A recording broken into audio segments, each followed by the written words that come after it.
Bencana banjir dan longsor di wilayah Sumatera baru-baru ini menjadi peringatan serius bagi Kalimantan Timur.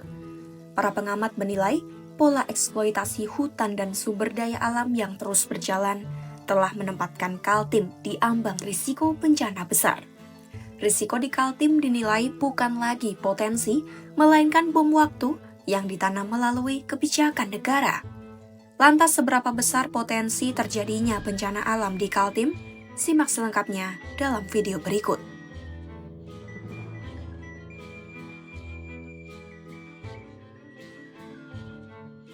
Pengamat kebijakan publik FISIP Universitas Mula Warman, Saipul Bahtiar, menyatakan risiko bencana di Kaltim adalah bom waktu akibat kebijakan negara selama puluhan tahun. Menurutnya, kerusakan ini bukan kajian mendadak, melainkan dampak akumulatif dari era eksploitasi kayu yang kemudian berlanjut ke pertambangan terbuka dan perkebunan sawit yang semuanya mengakibatkan penebangan hutan besar-besaran. Saipul menelusuri masalah ini sejak era Orde Baru di mana Kalimantan menjadi pusat eksploitasi kayu. Setelah era kayu menurun, fokus bergeser ke pertambangan. Perubahan signifikan terjadi sejak awal tahun 2000-an dengan berkembangnya model tambang terbuka dan ekspansi sawit secara besar-besaran yang didukung kemudahan perizinan. Ia menyebut tambang terbuka dan sawit sama-sama mengganti hutan menjadi lahan industri. Pergeseran ini mengubah struktur ekologis Kaltim, menghilangkan daya serap air hutan hujan tropis, dan membuat lahan rentan banjir serta longsor.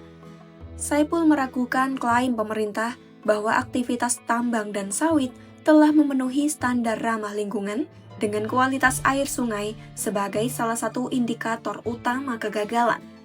Sungai Mahakam dan anak sungai sebagai sumber air utama masyarakat kini tercemar oleh limbah industri, termasuk sisa batubara, pupuk, dan pestisida sawit.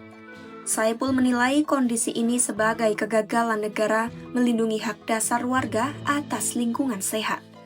Masalah krusial lain adalah reklamasi pasca tambang, yang meskipun peraturan mewajibkan pemulihan, banyak lubang tambang dibiarkan menganga. Ia mengkritik dana jaminan reklamasi yang dianggap tidak memadai untuk mengembalikan lahan, sehingga reklamasi hanya bersifat formalitas. Kerusakan diperparah oleh penggantian vegetasi alam dengan tanaman monokultur seperti sawit.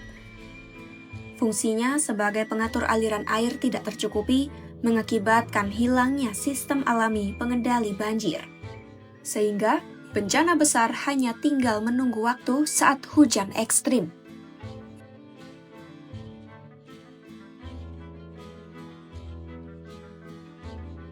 Saipul pun memperingatkan, potensi bencana di Kaltim bisa lebih parah daripada di Sumatera dan Aceh, mengingat skala kerusakan lahan yang sangat luas. Ia juga mempermasalahkan penggunaan dalih pertumbuhan ekonomi untuk mempertahankan eksploitasi, karena keuntungan hanya dinikmati oleh pemilik modal, sementara masyarakat sekitar justru mewarisi kemiskinan, jalan rusak, dan bencana. Banyak wilayah kaya batubara di Kaltim tetap tertinggal secara sosial dan infrastruktur, menunjukkan adanya ketimpangan. Lebih jauh, sejak kewenangan perizinan ditarik ke pusat, proses mitigasi bencana semakin diabaikan. Dengan banyak izin diterbitkan tanpa kajian risiko ekologis serius. Ia menyebut ini sebagai pola berulang dan pengabaian mitigasi. Saipul mengamati bahwa kebijakan saat ini terlalu berfokus pada pendapatan jangka pendek, mengesampingkan keberlanjutan lingkungan dan keselamatan masyarakat. Ia menegaskan, revisi kebijakan masih dapat dilakukan meskipun sudah terlambat. Jika eksploitasi tidak berubah, Kaltim akan menghadapi bencana yang lebih besar. Saipul juga mengkritik kurangnya transparansi data mengenai penguasaan lahan, pajak, dan manfaat ekonomi yang diklaim sebagai kontribusi besar daerah. Menurutnya, akar utama persoalan ini adalah penguasaan sumber daya alam oleh pihak swasta. Jika pengelolaan batu bara dan sawit dilakukan secara privat, manfaatnya tidak akan dirasakan oleh masyarakat luas, sehingga ia mendesak pengelolaan oleh negara melalui BUMN atau BUMD. Ia mengingatkan, tanpa perubahan kebijakan, warga Kaltim akan mewarisi alam yang hancur, bukan kesejahteraan.